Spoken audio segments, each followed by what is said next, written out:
कल्पना कीजिए, अगर एक दिन ऐसा हो जाए कि धरती पर इतनी गर्मी हो जाए कि बाहर निकलना मुश्किल हो जाए, नदियां सूख जाएं, समुद्र शहरों को निगलने लगे और मौसम इतना बदल जाए कि कहीं भयंकर सूखा पड़े और कहीं अचानक भयानक बाढ़ आ जाए। ये कोई फिल्म की कहानी नहीं है, ये हमारे भविष्य की सच्चाई बन सकती है। धरती धीरे धीरे गर्म होती जा रही है और इसे कहते हैं ग्लोबल वार्मिंग। वैज्ञानिक बार बार चेतावनी दे रहे हैं कि अगर हमने अभी भी सावधानी नहीं बरती तो आने वाले सालों में दुनिया को ऐसे खतरनाक बदलाव देखने पड़ सकते हैं जिनकी हमने कभी कल्पना भी नहीं की। लेकिन सवाल है, आखिर ग्लोबल वार्मिंग होता क्या है, ये इतना खतरनाक क्यों है और क्या सच में इससे धरती पर जीवन खतरे में पड़ सकता है? आज के इस वीडियो में हम जानेंगे ग्लोबल वार्मिंग की पूरी सच्चाई। तो वीडियो को अंत तक जरूर देखिए क्योंकि ये जानकारी हर इंसान के लिए बहुत जरूरी है। ग्लोबल वार्मिंग का मतलब है धरती के तापमान का धीरे धीरे बढ़ना। पिछले 100 सालों में पृथ्वी का तापमान लगभग 1.1 डिग्री सेल्सियस बढ़ चुका है। शायद आपको लगे कि 1 डिग्री से क्या फर्क पड़ता है,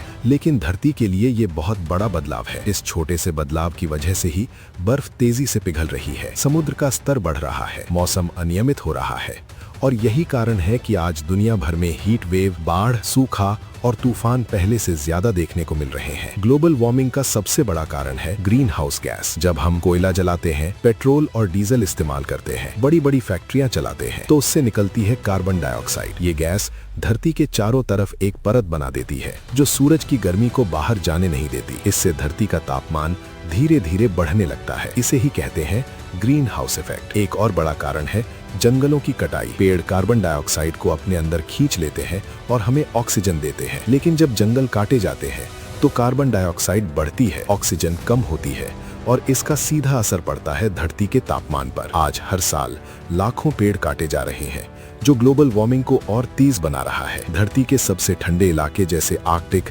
एंटार्क्टिका, हिमालय, इन जगहों की बर्फ तेजी से पिघल रही है। अगर यही हाल रहा तो आने वाले सालों में समुद्र का स्तर इतना बढ़ सकता है कि कई शहर पानी में डूब सकते हैं। दुनिया के कई देशों के वैज्ञानिकों का मानना है कि कुछ तटीय शहर भविष्य में पूरी तरह पानी में डूब सकते हैं। समुद्र का स्तर बढ़ने का मतलब है बाढ़, जमीन का डूबना, लाखों लोगों का घर छिन जाना। दुनिया के कई देशों में ये खतरा पहले से दिखाई देने लगा है। कुछ छोटे द्वीप देश ऐसे हैं जहां लोग पहले ही जगह छोड़कर दूसरी जगह बसने लगे हैं। ग्लोबल वार्मिंग की वजह से मौसम भी बदल रहा है। अब गर्मी ज्यादा गर्म, सर्दी कम ठंडी, बारिश अनियमित होती जा रही है। कहीं अचानक बहुत ज्यादा बारिश होती है तो कहीं महीनों तक बारिश ही नहीं होती। इससे खेती पर भी बहुत बड़ा असर पड़ता है। अगर मौसम खराब होगा तो खेती भी प्रभावित होगी। कम बारिश या ज्यादा गर्मी की वजह से फसलें खराब हो सकती हैं और अगर ऐसा हुआ तो दुनिया में खाने की समस्या बढ़ सकती है। कई देशों में पहले से ही ये खतरा दिखाई दे रहा है। ग्लोबल वार्मिंग का असर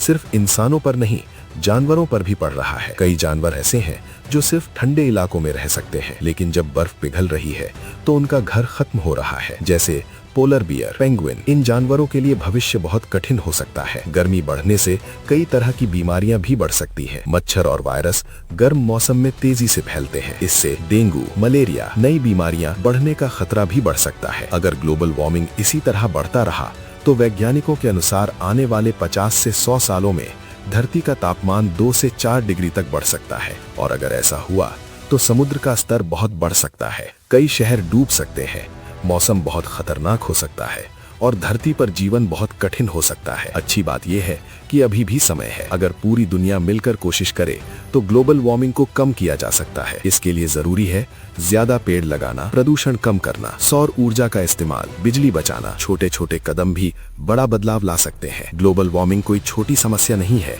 ये पूरी मानवता के लिए एक बड़ा खतरा बन सकती है। लेकिन अगर हम आज से ही जागरूक हो जाएं, तो हम अपनी धरती को बचा सकते हैं, क्योंकि ये धरती ही हमारा एकमात्र घर है। अगर आपको ये जानकारी महत्वपूर्ण लगी हो तो वीडियो को लाइक करें, शेयर करें और चैनल को सब्सक्राइब जरूर करें और कमेंट में जरूर बताइए क्या आपको लगता है कि हम ग्लोबल वार्मिंग को रोक सकते हैं। धन्यवाद।